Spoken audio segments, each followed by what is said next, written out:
बच्चों, मैं Jeetpal Singh from M institute Mansa.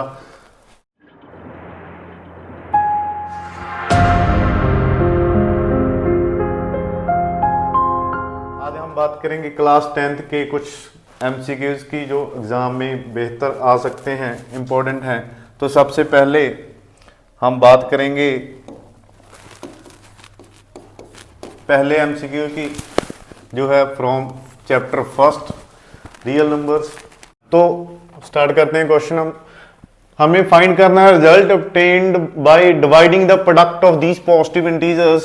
So first of all we have to do product x power 4 by raised to power 5, and after that we have to find their LCM. So LCM is common but with having most power x cube y cube. So our final answer is we have to divide their product by their LCM. Sorry.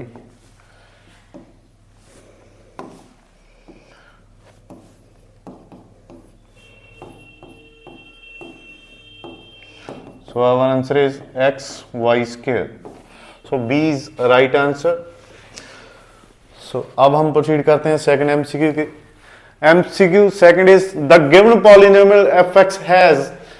सो बच्चों, जो question है हमारा chapter second से, which is polynomials.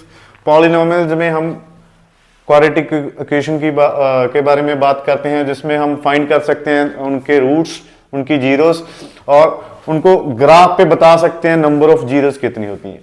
Because इसमें दिया हुआ है fx, यानी कि पॉलिनोमियल इन x।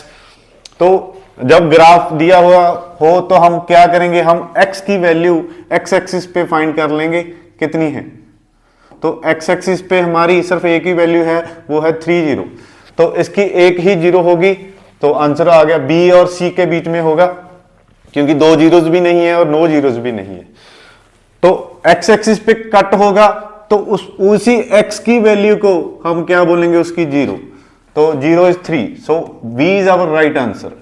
अगर कोई भी ग्राफ हो ऐसे कट कर रहा है तो उसका पॉलिनोमियल है fx, तो हम देख लेंगे x एक्सिस पे 2 बार कट किया तो इसकी जीरोस आ जाएंगी 2, और जो वैल्यू होंगी वो उसका आंसर आ जाएगा। ठीक है बच्चों।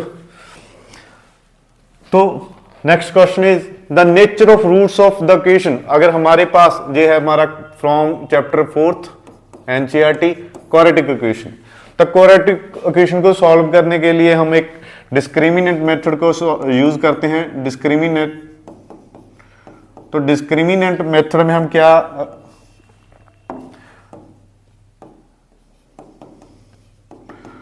डिस्क्रिमिनेंट, तो डिस्क्रिमिनेंट हमें क्वाड्रेटिक इक्वेशन की नेचर बताता है।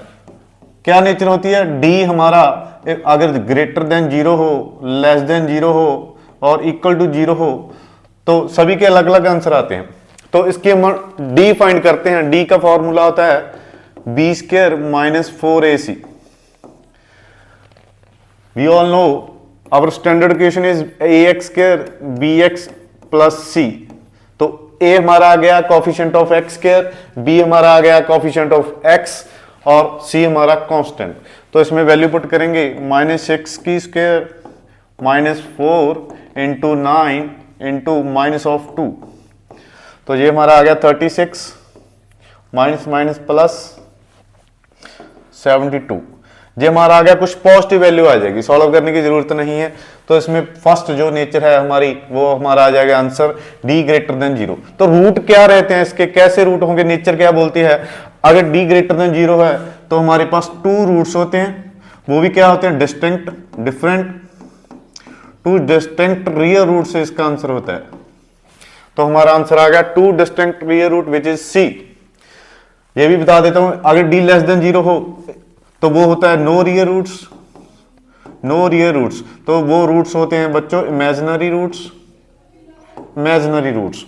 अगर d 0 हो तो रूट्स 2 आते हैं, वो भी रियल होते हैं लेकिन इक्वल आते हैं, 2 इक्वल रियल रूट्स। इस पे क्वेश्चन पक्का आएगा आपको, एमसीक्यू इस टॉपिक पे पक्का आने वाला है, इसके सभी क्वेश्चन आपको करने हैं। तो our next MCQ is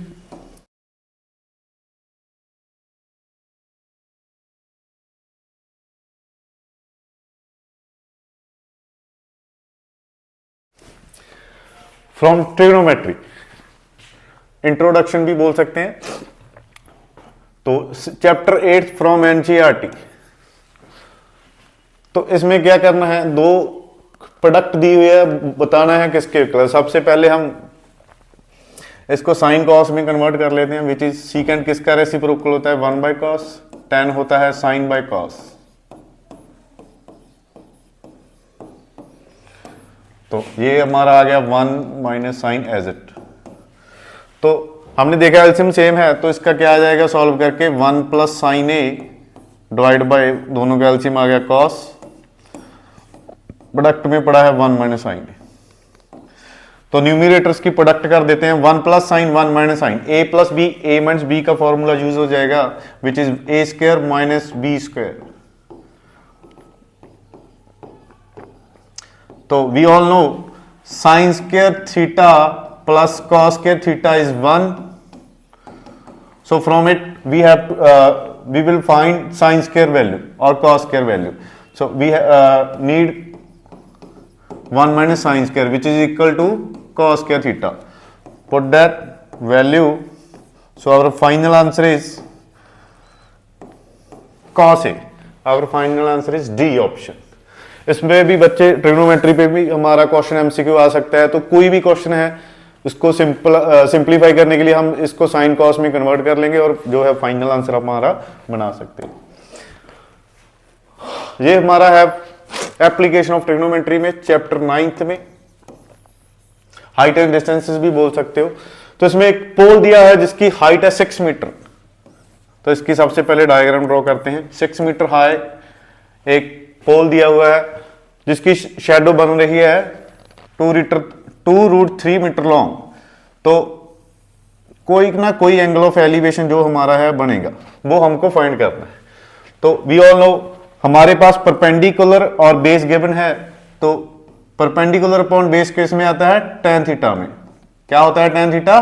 perpendicular upon base. तो we have to find theta, put value of perpendicular and base, simplify.